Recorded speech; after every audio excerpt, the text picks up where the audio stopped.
What's to be done about Boris Johnson? My name's Mike Cashman, the channel is Britannia Waves the Rules. Please subscribe if you enjoy the videos.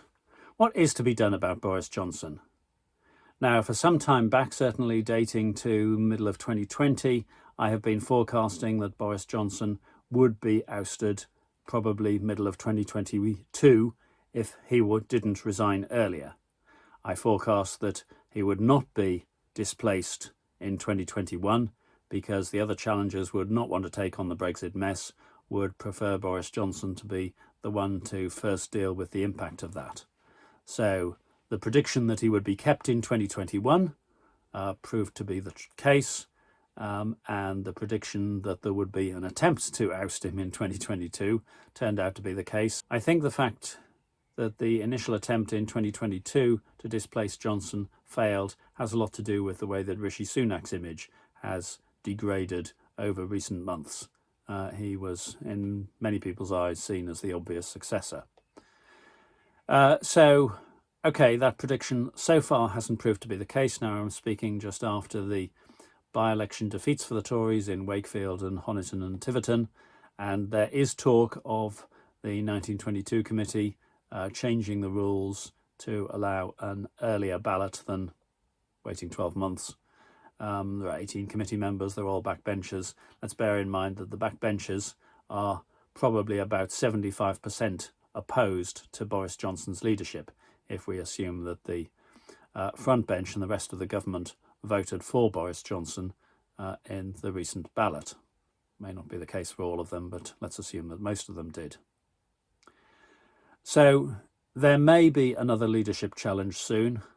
I think on balance there probably will be. Alistair Campbell's made the very sensible point that if you have Boris Johnson, then there will be new scandals along all the time. Last week there was the scandal that he was attempting to get his then mistress a highly paid job at the Foreign Office for which she was not qualified.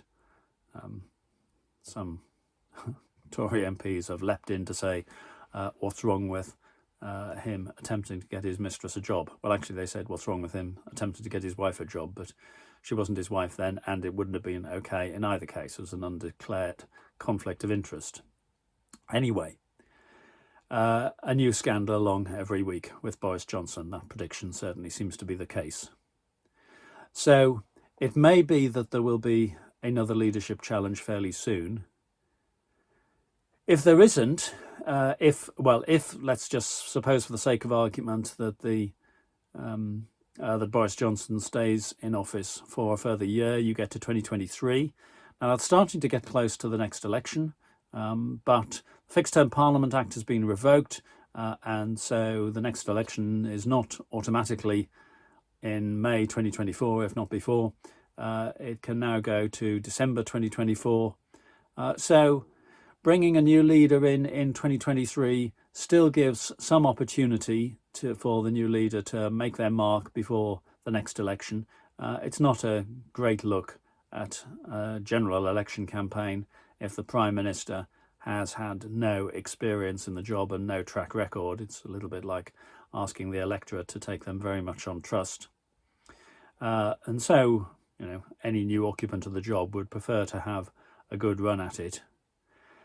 And so, I can see the possibility that the leadership election and the ejection of Boris Johnson doesn't happen till 2023. I still believe that 2022, with a change of the rules, is more likely. But when the Tories voted by 211 to 148 to keep him on, with, as I say, probably an awful lot of government votes, there's part of me saying, well, Tories, if you want to keep him in, more fool you. The man is not an electoral asset anymore. I did make a video, which I never published, but with a bit of maths in it to kind of explain that even a small percentage of the people in the country whose instinct is to robustly challenge Boris Johnson if they came up against him in the street, or as we've seen, to boo him, makes it actually very difficult for Boris Johnson to go around in public in the UK anymore.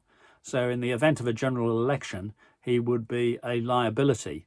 The personal antipathy as a result of Partygate and those people who couldn't see their relatives when they were dying, couldn't say farewell to their relatives, but Boris Johnson thought it was okay to hold a farewell party for a colleague departing.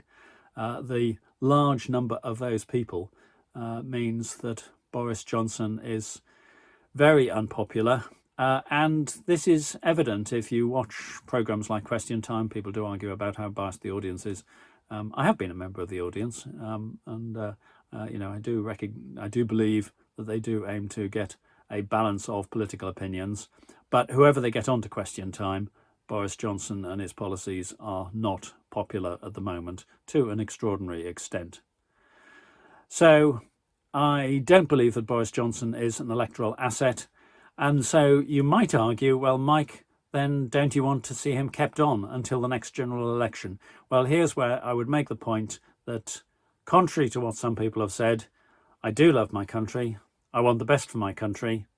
And despite the electoral advantage of fighting an election against Boris Johnson, nonetheless, as far as I'm concerned, the sooner that he goes, the sooner that he stops damaging this country, the better. So, Tory members of Parliament, please get rid of this lying, criminal charlatan that we have as Prime Minister. Thank you. Do subscribe to the channel. Britannia Waves the Rules.